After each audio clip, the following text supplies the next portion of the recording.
acteurs culturels yëpp man dama am benn idée lancer un message surtout à la musique quoi mooy corporation moo bokk pour ñu def benn campagne de sensibilisation boo xam ni dañuy wax déjà artistes yi nga xam ni ñoo nekk ci kaw ñu dem ñàkku ji ñoom ñëpp man def naa suma inscription bien sûr ba pare pour vaccination pour campagne vaccination kooku mooy jàppale rek sa bopp et puis jàppale sa réew moo tax may xalaat di woo ñoom Ismaël Lo dégg naa sax moom il a été vacciné Baba Maal ñoom Youssou Ndour gaa yëpp ñoom Omar Pène gaa yëpp ñu dugg ci campagne de sensibilisation c'est très important pour vaccination parce que comme ñun bu ñu waxee ci suñu sillon bu ndaw boobu micro boobu bu ndaw boobu ñun ñëpp dégguñu donc c'est le moment di leen vraiment di leen gërëm yéen Seneweb c'est vrai que waxuma ko tout à l'heure sama papa ji wax na ko di leen gërëm di leen sant et puis di rafetlu seen liggéey parce que yéen a ngi def liggéey bu am solo wax dëgg yàlla Sénégal yëpp rafetlu ko adduna yi ba rafetlu ko ñun artistes yi ñu rafetlu ko bu baax donc ci li mu wax nii ci pour revenir à ça mooy la maladie est bien existante et réelle il faut pas que ñu fàtte ne loolu dafa am corona bi dafa am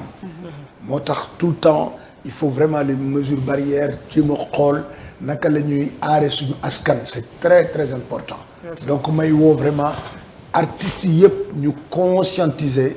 tous les Sénégalais et les Sénégalaises pour cette campagne de vaccination parce que état bi le président Macky Sall en a besoin état bi soxla nañ ko ñëpp soxla nañ ko Sénégal yëpp dinañ di ñaan di wax ak ñoom daal pour ñu dem à fond ci campagne de sensibilisation boobu ak campagne de vaccination boobu. voilà merci beaucoup grand Guissé boo amee loo ciy dolli par rapport ak loolu. waaw bon je pense que li grand bi wax dëgg la. c'est-à-dire que nañu lu waay di woote na ko yoro c'est-à-dire que musiciens yi seen bopp war nañu def am benn spontanéité. parce que kenn si ñoom bu dee Covid yóbbu na ko. c'est trop. déjà c'est trop waxuma la nag chaque jour ngay jël ay sénégalais yuy dem ay sommité ñu ngi dem mais yàlla na yem fii yàlla na fi yem donc man je pense que li grand bi wax c'est à prendre vraiment au sérieux parce que contexte bi ñu nekk contexte de responsabilité la maanaam l'État ne s'est pas désengagé mais dafa gis ne noot bi dafa bëri c'est-à-dire que sénégalais xamul nga tëj ko at léegi dem nañu ba loolu mënatul nekk le pouvoir l'exécutif man je ne parle pas de vacuité de l'État mais l'État bu ñu demee ba nga xam ne gis nañ ne population parce que ñi ngi gouverner mais ñoom li ñu bëgg nga leen di defal dëgg la léegi ñoom bu ñu demee ba nga xam ne au début yow xam nga sa mission yow en tant que régalien xam nga sa mission mooy protéger sa citoyen mooy def prévention xeex jox ay mesures lépp lu docteur yi adduna bi yëpp wax moom la Sénégal def mooy tëj frontières yi def heure tëdd heure yeewu mesures barrières yi léegi Sénégal yi attanuñ ko rythme bi parce que aussi y a des facteurs maanaam pauvreté bi aussi dafa nekk à côté bon nit ki mënoo ko tëj suba ngoon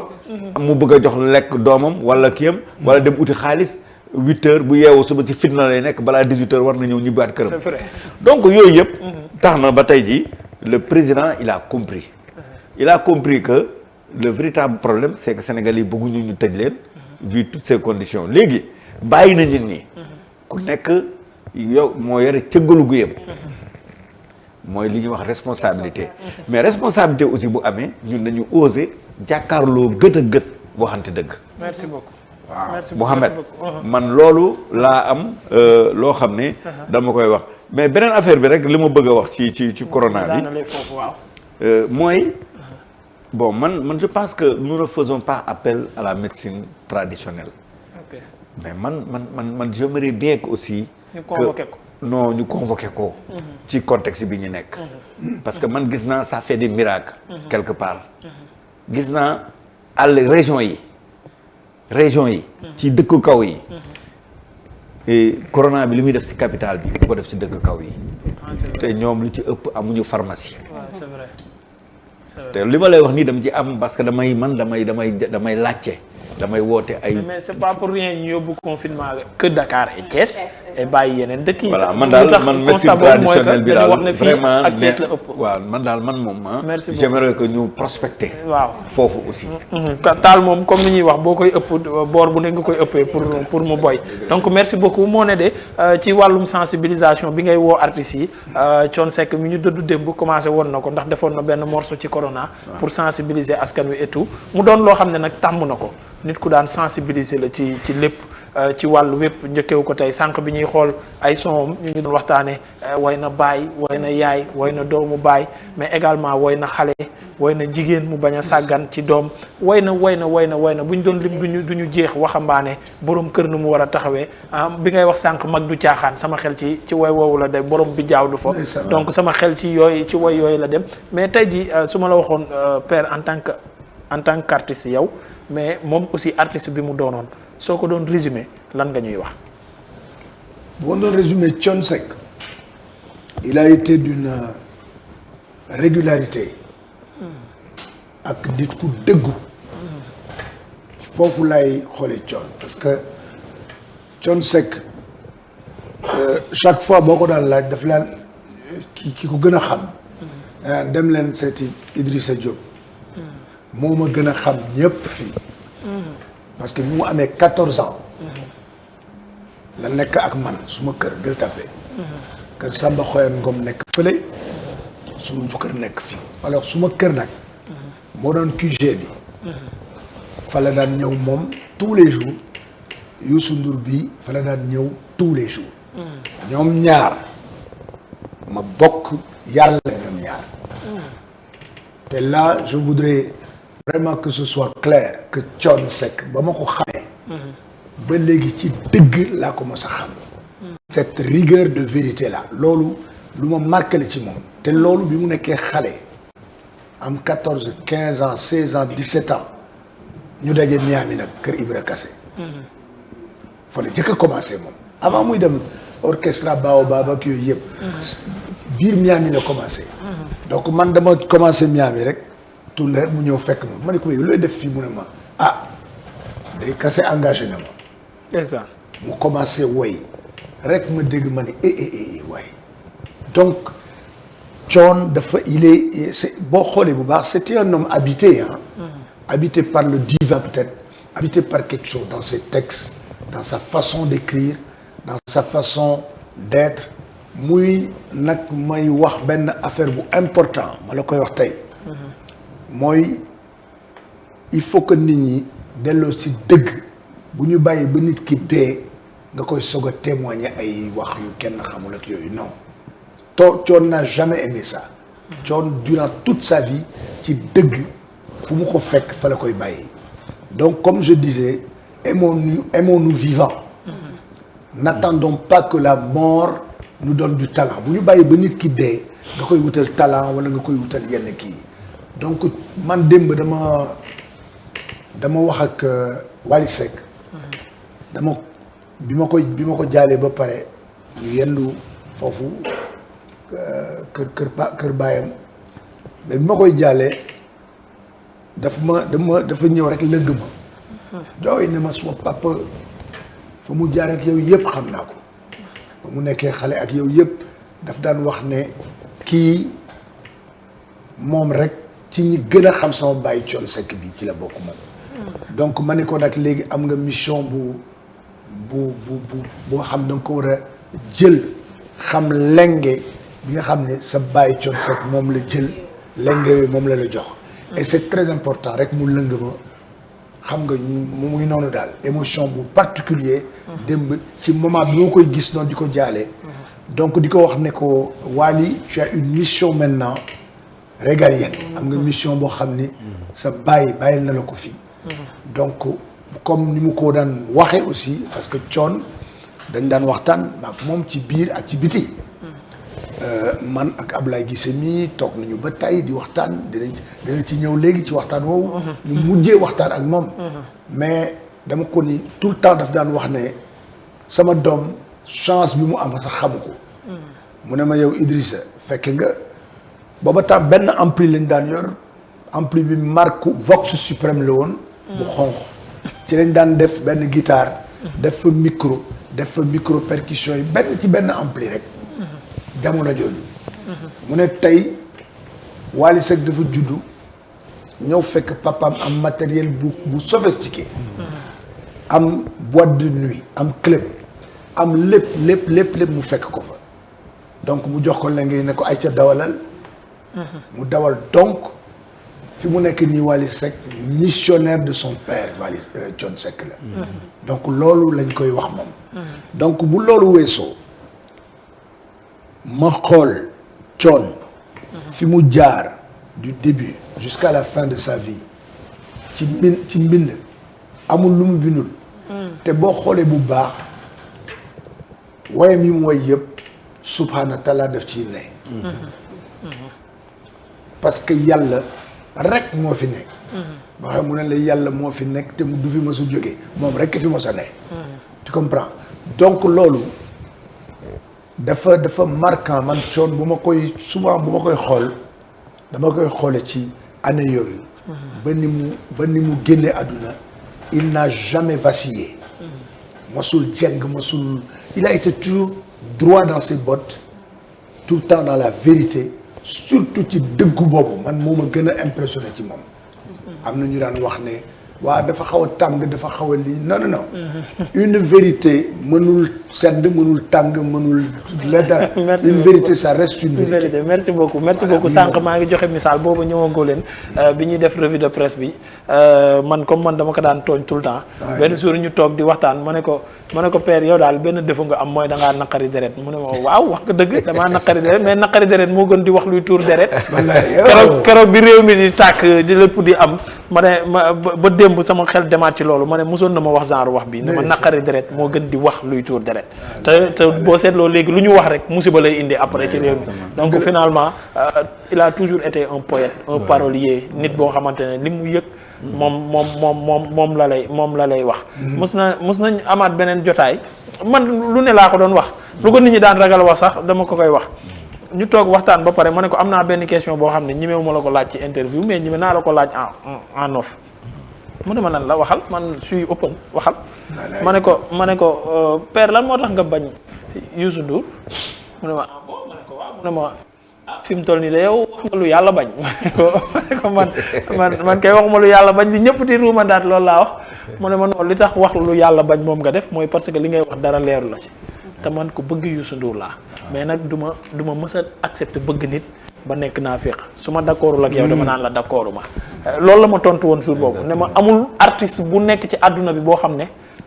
teg naa la wala respecté naa la respect bi ma jox Youssou Ndour amul mu ne ma mais su ma d'accordul nag je vais dire je suis pas d'accord quel que soit nit boo doon donc grand Guissé yow aussi ma bàyyi la nga def ci say témoignages ci surtout yow ci laataa may jox soxna Miana ak soxna Mati ñu laaj question surtout yow ci seen dund gu mujj nan ngeen dundee woon ak moom waaw xam nga bon man grand bi man ak moom dafa am lu ñu liyee lu bëri Thione dama lay wax benn kii rek anecdote temps yi passé man dama nekk di bind benn livre bi jeex na pare na mais livre bi correction la dem ñu koy corriger léegi nag ma woo ko téléphone ma ne ko grand mu ne ma ne ko livre bi ma bind dafa am partie boo xam ne chapitre yoo xam ne yow la xam nga lu ma wax mu ne ma Ablaye mu ne balaa ngaa publier livre bi indi ma xool ko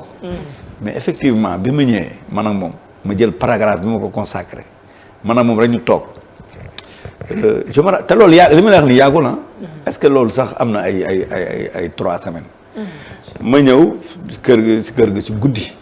maanaam moom rek si salle bi tellement xam nga salle bi dafa yaatu fauteuil yi luxe ma ñëw ñu toog maag moom rek mu taal lampe bi mu ne ma non heure bi mu ne moment bi mooy gën a neex mu ne ma kiyal ma jël sama téléphone portable di ko ki def nii di ko défiler paragraphe bi di ko liiral su ma liiree su ma ñëwee ba fenn rek mu ne ma non sans yi mu ne ma lii moom nit ñee koy wax waaye musul am te pourtant loolu may wax ci moom lu ko doon rehaussé la quoi lu ko doon rehaussé la mais moom bëggu ko nekkul ci moom non nee na loolu amul dindi ko mais xoolal loolu tey jii koo fi woo benn musicien boo xam ne koo fi woo nga ne ko tey tu es le dieu de la musique sénégalaise mu ne la c'est vrai mais moom quand boo waxee wax yu jëm yooyu mu ne la non dindi lii amu ci nga ne ko année bii nga def lii année bii nga def lee année bii nga def lii mu ne non du année bii année bii lii laa def démb dama toog di seetaan ITV ñu teg benn émission bu mu defoon moom Bouba muy expliquer këram gi nu mu ko amee effectivement man ci livre bi la mu ko expliquer mu ne ma man ñu bëri naa Abdou Diouf a tax ma am livre ma am kër gi mu ne man état musuma yor mu ne ma sama kër gii ma ne mu ne ma ci woyu maacu bi single maacu bi tax loolu xam nga nu mu demee parce que man dama ko expliquer ma ne ko pourquoi tey nigériens yi di woy benn single di tabax ay château américains yi di woy benn morceau di tabax ay di jënd ay île français yi Patrice Cabrel woy benn morceau tabax ay île jënd ay île ma ne ko pourquoi ñun suñu musique foofu dama doon waxtaan moom ci mécanisme yi lal musique sénégalaise lu tax mécanisme bi lu tax doxul pour moom mu wax ma xalaatam mais dafa ma ne ma Ablaye ma ne mu ne ma pour te rejoindre man sama kër gi man Abdou Diouf mayu ma ko Senghor mayu ma ko mu ne musuma am dara ci état mu ne ma tey li ma woy c'est damal gëstu àdduna bi ku bind li ma bind ci woy billaay coono ma ko wax donc ma gis ne sur le plan benn côté bi si simplicité am ak yenn yi comme li nga wax ni yow xam nga da ngay faral di wax ne maa ngi dégg nga ne yow lu la neex nga koy wax effectivement bon man aussi il m'arrive te man aussi il m'arrive moom su ma bëggee convaincre da daan waaye léegi nag ñëpp dem nañu man ak yow rek a des wax ma dëgg rek la may wax non wax ma dëgg rek nag mu affaire bi demee donc c'est quelqu'un boo xam ne gis nga et puis proximité bi mu am gis nga loolu dafa baax ci artiste gis nga un artiste si tu as la tête ailleurs maanaam yow tu n'as pas la tête sur les épaules yow dafay ne nga yow tey yaa ngi yàlla yéen nuroo kenn warula gis kenn warula ñëw jege la loolu da lay day tax nga am distanciation avec ton peuple Thione c'est quelqu'un boo xam ne li may faral di wax bu ma ne ko tu as une mission prophétique parce que parolier nga da ngay bind mu ne ma ne ko man lu tax ma gën a am proximité ak yow mooy man aussi man bind laa gëm gis nga ñetti kéem yi mu bind nii l'artiste Rapace ak kii bi beneen bi Tissera bi bi ñu toogee ñu xool texte yi ma xool texte yi ñuy lire maa ngi moom ñu lire texte yi ba pare ma ne ko non grand nag vraiment dëgg poète nga quoi mu ne ma xoolal mu ne ma xam nga lu tax mu ne ma boo ko waxee rek ma gëm ko nag léegi mu ne parce que maa ngi doon hésiter merci beaucoup parce que mu ne ma man woykat laa bien vrai que j'écris mais woykat laa ci laa dem ba ne ko man ak moom ak Alioune Tine ak grand bi ñu toog studio di def Balago TV di def émission Alioune Tine ne ko gis nga tey bu doon Europe nga nekk wala États-Unis wala feneen da ngay am prix Nobel de la littérature parce que li Alioune Tine wax dëgg la mais Sénégal ngay gis maanaam ay monuments yu mel ni Thione Seck li grand bi wax léegi mais gars yi dañuy bàyyi ba ñu dem gis nga man ma wax la leen loo xam ne gis naa ko ci armée te man leer na ma ne neexul Thione mais Thione Seck moom tey bu jubóo la yow su am nu mel ak yow mais Thione Seck boo dee woon si armée mais du la fa fekk parce que dëgg la ci moom du naa fekk du wone lii di def lii falsul c'est pas un homme du quelque du false alors que tey suñu société bi ñi ñuy defe na ay référence lañu ay false lañu ay photocopie lañu ils ne montrent pas leur véritable visage alors que Thione ba ni ñu koy dugalee ci bàmmeel il a toujours été ce qu'il est. merci beaucoup du mës a changer seconde. buy dee sax du changer. merci beaucoup dinañ ñëw ci li nga xamante ne ni sànq jot nga ko junj Père Idy junj nga ko moom mooy difficulté yi nga xamante ne ni artistes yi wala gëdd gi ñu leen war a jox duñ leen ko jox lu ko waral ak lan moo nekkoon combat am dans ce sens dinañ moom la ñuy tëjee damay bàyyi ñaar ñi ñu laaj après nag ñu ñëw ci thème boobu noonu nga xamante ne ni mooy combat bi mu amoon. waaw ñu leen di dalal ci plateau Bët Set bi di leen jaar ki nga xamante ne moom mooy Papa Thione kenn dootu ko présenté fii ci Sénégal alors ñu gis ne témoignage yi yëpp ci côté diine macha allah te wane na ko ci à travers tur yi nga xamante ne tuddee na ko ay doomam ay ñoom Seydina Aliou ay ñoom Mohamed ay Babacar macha allah ñuy laajte rek lan ngeen ko mën a seedeel ci côté diine bi ndax macha allah nit yi daal tagg nañ ko ci bu baax a baax. danaa la wax lan di ci loolu mooy fu ko waxtu fekk ak loo leen mën a wax loo leen mën a wax de fu ko waxtu fekk moom dana ne dañ jàpp julli waaw sànq bi ma koy wax fii Père fekkee woo de day nekk biir studio waaw ñëpp concentré wu ci benn affaire muy xuloog ingénieur de son yeeg tàngaay bi lu ne mu kaas jékki-jékki de waxtu jot na nañ julli ci jénn dem julli. waaw loolu fekkee naa ko ba taay. loolu fekkee naa ko man tam ba taay. donc loolu lu ma marqué la te kooku du lu marquant sax jullit noonu lay mel. waaw bu fekkee da ngay wër sa bopp jullit. waaw noonu rek nga war a mel. donc Thione a été spirituel bien sûr toute sa vie. boo xoolee comme ni ma ko waxee tout à l'heure mooy même ci bindam sax bindam yëpp. wayam yëpp du turandoo yooyu rek mu tuddee tur yu sell yooyu c'est-à-dire même dans sa vie ci bind bi boo xoolee tous ces textes da nga ci waaw yàlla daal subhanahu wa taala mu ngi ci lépp finalité bi loolu lay doon waaw lépp tonalité bi daal ci wàññi dama gis benn reportage de mu ne mi ngi toog ak Pape Cheikh Diallo ne ko yàlla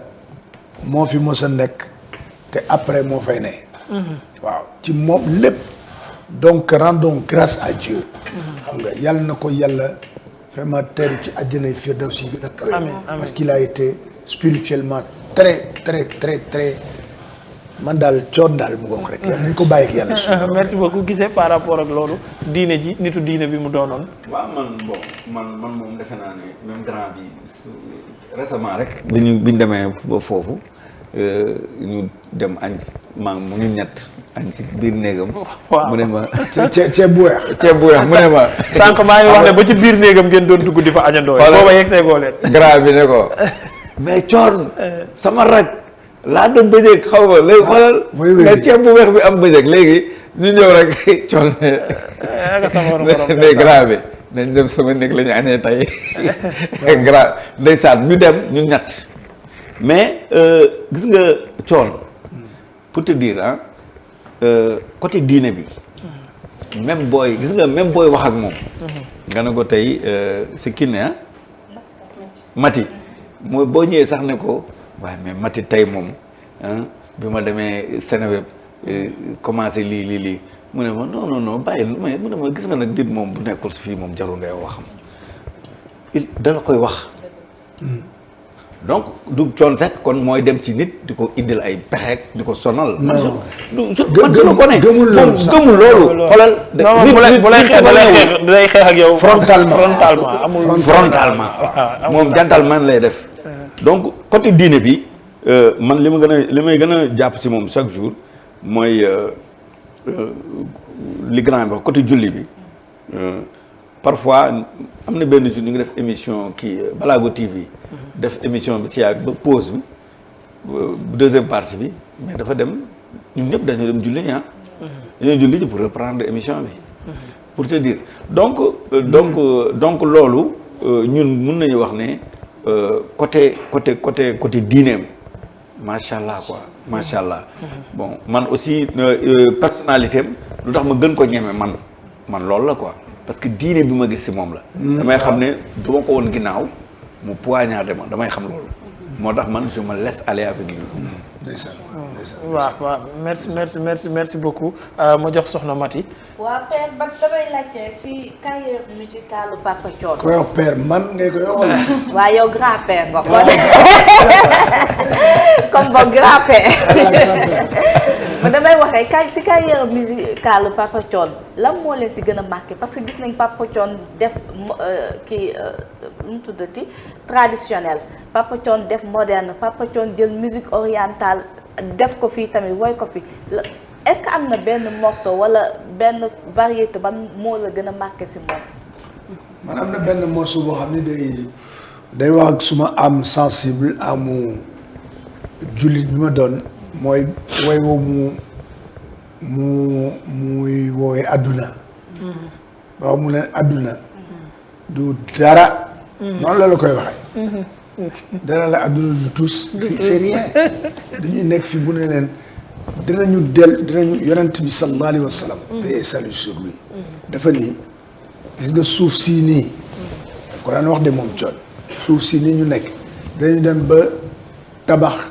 et immeuble yëpp ci suuf si la ñuy fekk. dañ fi tabax ay immeuble yu bari.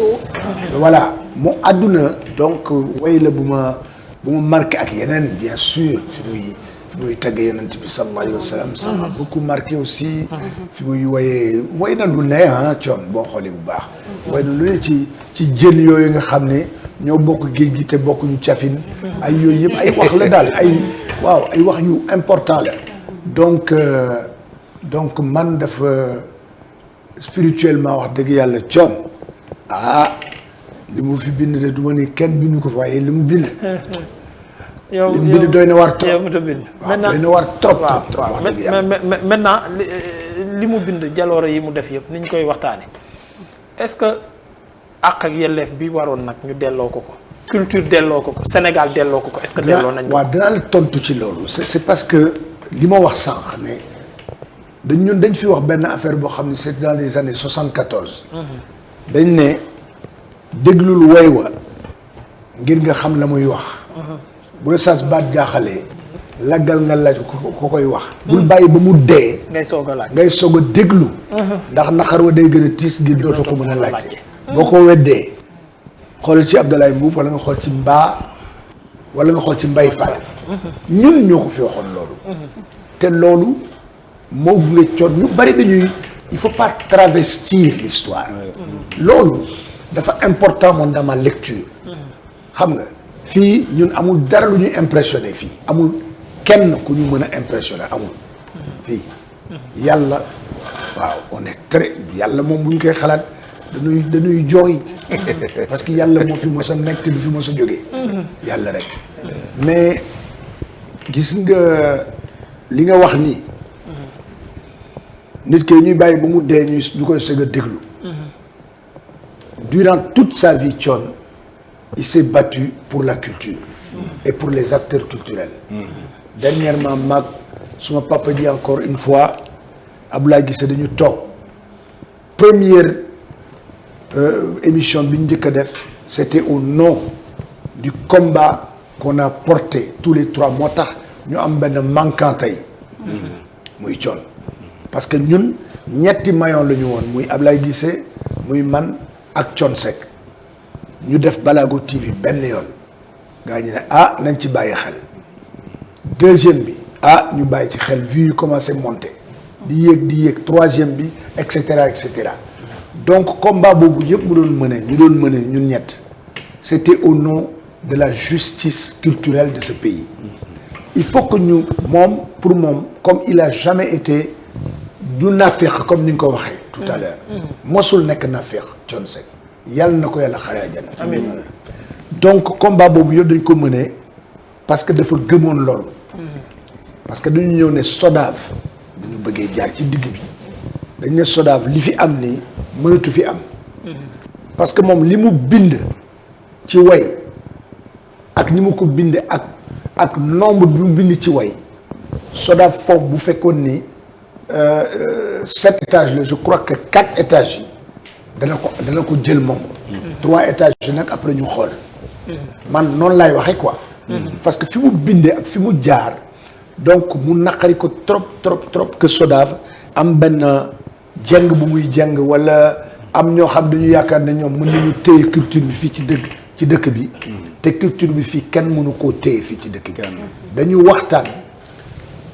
mu ne ma fii ay séeréer fi nekk ay xaasunke ay joola ay bambara ay soose ay tukulóor ak ay wolof ak ay pël ñoo fi ne ñoom ñooy Sénégal donc Sénégal mënuñu ko jël rek jël benn ethnie wala jël benn xawma lan ne kii ñii ñoo yor culture bi kooku mosu ko nangu moom man foofu laay waxee ak Thione tey yàlla nu ko yàlla yërëmal donc il a toujours refusé d'être dans ci benn xam nga benn non dëgg quoi loo xam ne du dëgg donc ñu porté ko man ak Ablaye Guissé waxtaan ci dugg ba dem ba jeex tey et il y a une semaine il m'a appelé une semaine yàggul de daf ma wax xamalu ma wax ne ma yëngu-yëngu bi ci dëkk bi ak jeunesse bi ni ñuy caxatee taal ak yooyu mu ne ma nañu def benn émission boo xam dañu wax waxi SODAV bien sûr mais nañu wax la paix pour la paix dans ce pays là wax ak xale yi ñu xam ne lépp lu ñu lakk seen i yëf la ñuy lakk wala lépp lu ñu laal seen bopp la ñuy laal alors que jeunesse bi réew mi ak ñun ñii xam nañu fi ñu xale yi man day xam naa fi ma xale yi teg moom xam na ko Thione kii xam na ko aussi mu ne ma xale yi fi ñu teg ñoom bu ñu leen ñaanee dañu am benn cofeel dañu am ruusange wala yooyu ci ñun donc mu ne ma dinañ il faut ñu def benn émission pour mercredi kañ la après demain après demain la ñu waroon nekk ci plateau man Ablaye Guissé ñi ak moom Thione Seck yàlla nag def mani na ma rek comme na mu ko daan defee rek na mu ko mos a defee mu def ko donc Thione c'est un homme exceptionnel man noonu laa ko mën a gisee et puis naa leen wax ci beneen côté aussi boo xam ne c'est le côté social qu'il avait social living boobu Thione dafa yàgg yor social boobu bi mu nekkee xale ba ni mu dëddoo àdduna nii këram te même Wally Seck bii ñuy wax muy doomam di deretam social boobu rek la mu sa xam moo tax Wally nekk ci social boobu aussi parce que papaam noonu la mos a doxalee addunaam yëpp non mais mus nañ ko laaj Wally Seck ni muy def socialement nan nga ko gisee mu ne Kiné mooy yaayam man Thione Seck maay baayam est-ce que mën naa mel neneen lu dul di social. dëgg la noonu la ko waxee dëgg la mais loolu nekkoon réponse bi. gis nga nag pour te rejoindre ci réponse boobu mooy il a été très social ay fóotkat dañ daan ñëw këram ay baykat dañ daan ñëw këram ay jaaykatu gerte caaf yi ci mbedd bi dañ daan ñëw këram ak ñeneen ak ñeneen bépp xeet boo xam ni c'est l'être humain daan ñëw këram mu leen di teral te kenn du ko yëg kenn du xam man mii wax ak yéen tey moom révélé leen benn affaire mos naa fi am ay problème wu xaalis comme nit ñi muy amee problème rek comme tout le monde ci àdduna comme tout le monde ma ñëw comme suma rakk la te mosuñu dara mosul ñaaw ba tey yàlla na ko yàlla xare àjjana ma ñëw expliquer ko wax ko mu ne ma bul sax guddal mu ne ma maa ngi lay fekk sa kër soxla boobu ma ko wax tey laa koy soog a wax ni kenn xamu ko mu ñëw fajal ma soxla boobu 1 mois 2 mois après ma ñëw la ma fajaloo noonu comme soxla ma delloowaat ko donc nit noonu ngay mel nit ki doo ruusa ñëw toog nga xool ku la tane nga wax ko sa soxla loolu mooy jullit loolu mooy nit noonu nga war a mel Thione donc jaar na ak moom foofu jaar na ak moom ci yeneen i mbir aussi parce que suma xaritu intime xam nga Thione bi mu amee 14 ans je vous racontais ça tout à l'heure moom suma xaritu petit frère la woon ki topp ci man muy Souleymane Samb Souleymane xaritu Thione la woon ba pare nekk xaritu Youssou Ndour ba léegi suma rakk jooju mi ngi liggéey ak Youssou Ndour ba léegi ma lay waxal nii waaw ñoom sama rakk jooju ñoom ñoo daan yanu matériel yu Youssou Ndour yëpp amul lu ñu dajul ci Youssou Ndour donc Thione Seck booba jamono daan xool ne mais man comprendre ma ne ko waaw comprendre loolu lan bàyyi ko c'est son choix parce que dafa nekkoon seen xarit ñoom ñaar ba pare Souleymane jël nag kiyam yëpp awale ko ci kii ko ci Youssou Ndour quoi daan ko taxawu mais nekk xaritu Thione nag donc moom mu nekk ci digg mu ne des fois mu ñëw fëgg suma appartement ci kaw ne ma waa grand waaw lu may def nag ma ne ko déet pour def dara nekkal rek li nga nekkee nii ñoom ñaar ñëpp say xarit lañu pour te dire fi mu jaar booba tax xale yu ndaw lañu booba tax Thione il avait 14-15 ans Youssou Ndour bii il avait 13-14 ans 15 ans donc ma xool Thione son cheminement muy mag mosoo ko dégg ci dara fa ñu nekkoon noonu man ak nijaayam mooy Assane Ngom mooy pappu Eumeu Sène bii mbër maag pappu Eumeu Sène mbër amul lu ñu deful moom mooy nijaayu Thione Seck bii mooy Assane Ngom amul lu ñu deful suñu àdduna dañ daan dem toolu Kéba mu nga woon ci ginnaaw université sàcc mango yi fa nekkoon yëpp. ginnaaw université bi amoon na tool université bi waaw tool bu mag. toolu Kéba. toolu Kéba lu tuddoon. seetal loolu. ñu te jël fa mango pas sàcc sax dafa xaw a kii mais dañ daan jël mango yëpp ñëw ay paan. sama père da ngeen ko doon sàcc. waaw ñëw teg ko ci diggu këram moom. mu naan waaye du mu ne ma ne ko téyel mango yi dafa neex de jëlal rek donc on était dans un man Thione bu ma koy xool yeneen i bët laa koy xoolee waaw même Youssou Ndour mii tey moo koy xool yeneen i bët laa koy xoolee ci bët yooyu c'est très très important ñu wax ko pour que Sénégalais yi xam ne aussi jarul ñuy maquiller histoire ak di wax loo xam ne kii moo ne démb Youssou Ndour wax na benn information boo xamante ne ni ñu bëri umpale woon nañ ko nee na grand public bu mu koy njëkk a découvrir Thione Seck moo gàddu loxoom te yóbbu ko Daniel Sorano joué loo ko fa mu découvrir grand public nee na histoire grand public moom foofu la démarré. et puis wax na dëgg xam nga lu tax mu wax dëgg c'est-à-dire Thione mosul dans sa vie mosul tricher jamais dañ naan toog di wax ci affaire yu Youssou Ndour man ak Ablaye Guissé nii mun nañu déedéet kooku dat moom sama waay la kooku sama xarit la donc waayam la mu bëgg ko lool wax na ko lu benn teg ko fu mu tegul kenn mais comme ni nga ko waxee sànq bu dëgg jotee amul kenn ku Thione Seck dul wax dëgg amul donc ci foofu rek pour rejoindre la ci question boobu nga wax ne moo ko dajale maanaam moo ko rencontré avec le grand public dëgg la. merci beaucoup parce que fekkee naa ci lu bari man. merci beaucoup. dama amoon benn question bu ñu posé xam naa sama père Guissé mi laa koy laaj. ndeysaan. comme da ngeen àndoon doon liggéey si Ballago TV. waaw tey nem si yàlla bi nekkatu fi yéen est-ce que da ngeen di continuer di dem foofu di def émission wala naka lay demee. ndax combat bi laaj bi kon mooy ndax combat bi ngeen àndoon doon ko combat ndax combat bi day continuer wala day voilà waaw léegi pour tontu ci question boobu. il faut que d'abord ngeen may mu tuuti rek. ma wax ci li nga xam ne aussi lu am solo la mooy ak ni état di accompagner les artistes. très rapidement parce que ñu ngi may signaler sànq ne dañu war a dem jëli cérémonie officielle. voilà léegi nu mu tuddati tey jii moom Thione boo xoolee carrière am yëpp l'état ban rôle la joué ci Thione Seck mais amul il faut oser le dire tey jii. loolu dafa ñaaw lu day ni lu Sénégal yëpp bokk mais presque benn nit moo ci jëriñu parce que état waru fi nekkal benn nit quel que soit nit kooku nag yow yaay kan ak foo dugg ak foo soso l'état la république elle est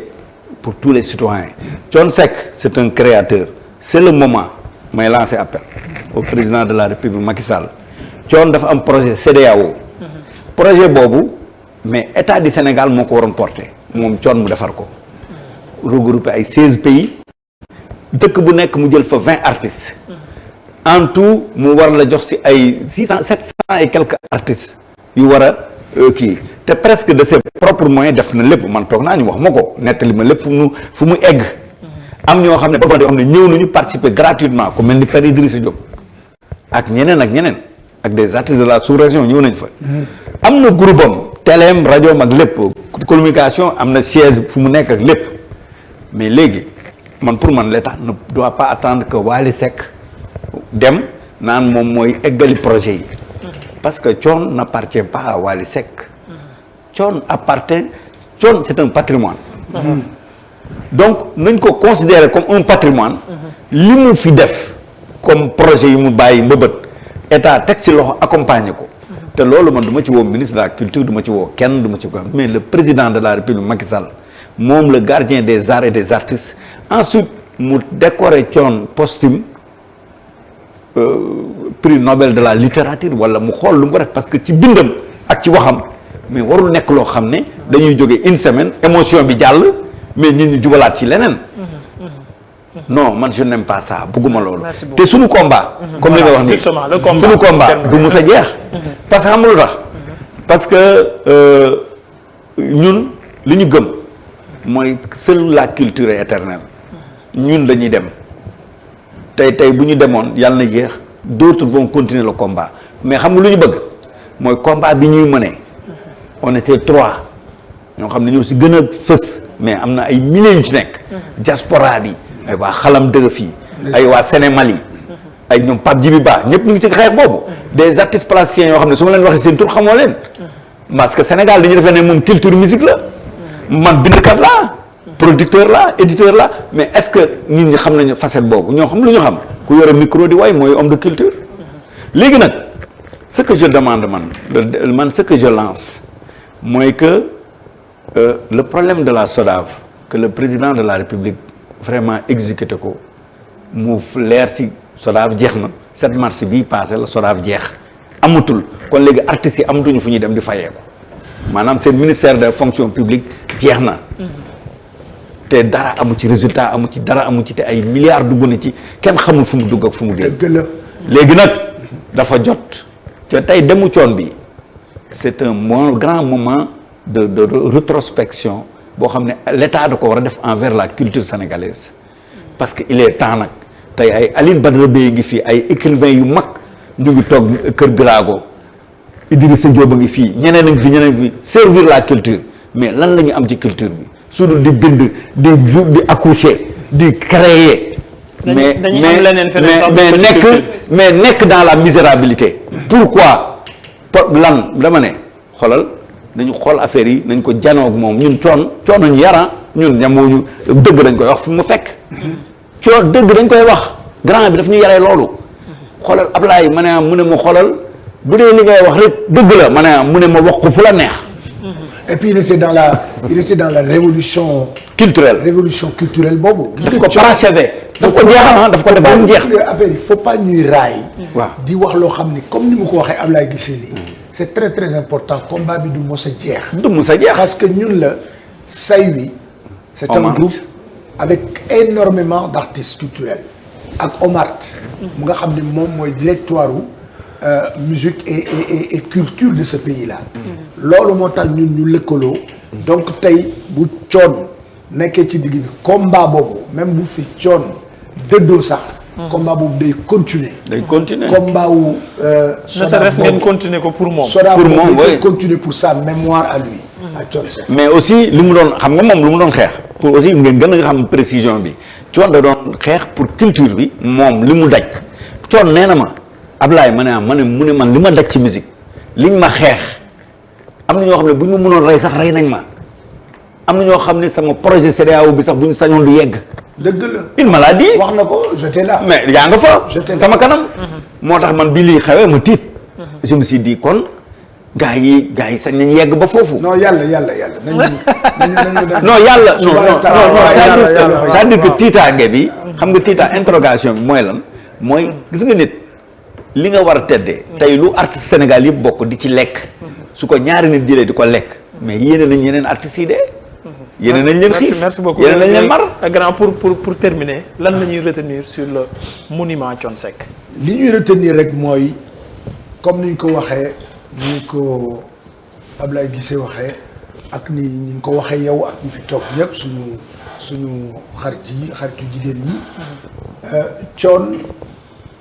il a été vrai surtout man c'est ça sa constance de la vérité te dëgg rek moo ko mosoñ moom la xam ci la màggee ci la tàggate doomam yi ci la tàggate njabootam même ñun ñii quand on regarde Thione comme ni ko Baba Mal waxee démb quand tu le regardes tu sais que lui c'est pas un homme doo ñëw rek di ko raconter n'importe quoi bu koy gommer comme ça non donc loolu laay retenir ci moom cette rigueur de la vérité. Ouais, c'était un homme averti. Un homme averti et puis vraiment di ko tàggu di ko wax fa nga ne noonu wóor na man de wóor na ma ni ngi ci loxo yu wóor quoi loolu leen koy ñaanal te di ko jaale nag Sénégal yëpp di ko jaale comme ni ma ko waxee au début di massawu vraiment coono démb boo xoolee armère ya fa na fa nekkoon ci nit nga xool la nekkoon këram ci ay nit ci mbaax rek nit kooku boo xoolee image boobu nga xam ne baax rek moo am solo nekk ku dëggu rek moo am solo Thione c'était un homme bu nekk ci dëgg ak ku dëggu la woon yàlla na ko yàlla xare àjjana. ok merci beaucoup Omzito su fekkee Toch hommage u Toch bi pare na ñu dem xooli ko jël réaction wu sama grand yi toog fii ak sama papa yi laataa ñuy tàggatoo nag tëj émission bi donc Toch mi nga xamante ne nii fi la daan bokk ak ñun ci jotaay bi c'est un artiste. donc moom aussi mu def benn hommage. benn vidéo hommage parce que tey mënu woon a ñëw ci plateau bi xol bi moo neexul. donc mais ci équipe matinale bi la bokk donc depuis sa maison mu def benn vidéo hommage donc ñu dem xooli vidéo hommage bi nga xam ne Toch def na ko ñu revenir ci plateau. asalaamaaleykum waa Sénégal asalaamaaleykum seen ami internet bu Sénégal di yëkkati kàddu daal di wax inna lillahi wa inna ilayhi rajiun kàddu yàlla nag dañ koy teg ci képp kuy sénégalais ndax ñun ñëpp ñoo perte dañ koy yëkkati tamit di ko teg ci képp kuy musicien muy suñu papa Thione Seck yàlla na ko yàlla xaare àjjana ci gën a kawe sangam boobu noonu Seydina Muhammad yàlla na ko teeru ci àjjana yi gën a kawe kàddu yi nag dañ koy yëkkati di ko teg ci képp kuy musicien muy magam yeeg rakkam yi ci bàyyi ñu ci mel ni ñoom Papa Youssou Ndour Omar Pène Baba Maal ak ñëpp di wax nag àdduna nii la moom woyoon na ko demal maa ngi ñëw àdduna loo ko gisee mooy ku ci nekk li ngay liggéey ci ngay jaamu yàlla te heureusement suñu papa Diop Diouf moom comprendre na loolu ndax fii lu waay nekk ndaw kàddoom boobu ñun ñëpp ñu doon ko moom moo daan faral di wax naan way bu diglewul yeetewul loolu ay naxe la kon moom comprendre na loolu donc ko jëfee ci ay wayam ñun ñi ñëpp dañ doon déglu ay wayam di ci jàng di ci dellu si waat ci diine ji ndax bu demee bay way ne junne la war jàpp def jàpp kooku mu lay jéem a teg ci yoon mu lay jéem a teg ci religion kon moom lépp lu ko waroon ak ñun def na ko ñun nag li ñu war a ñun ñoo fi des ak moom li mu soxla fi mu toll nii moo ñu yëkkati ay ñaan heureusement bu ñu génnee àdduna ci ak njullit te ñu ne ay jullit lañ te xam ne lu ñu war ci suñu diine mooy ku ci nekk na nga def Fatiha. merci beaucoup mu nekk minute Toch tey minute tamit nii la ko defee rendre hommage ki nga xamante ne nii moom mooy Papa Thione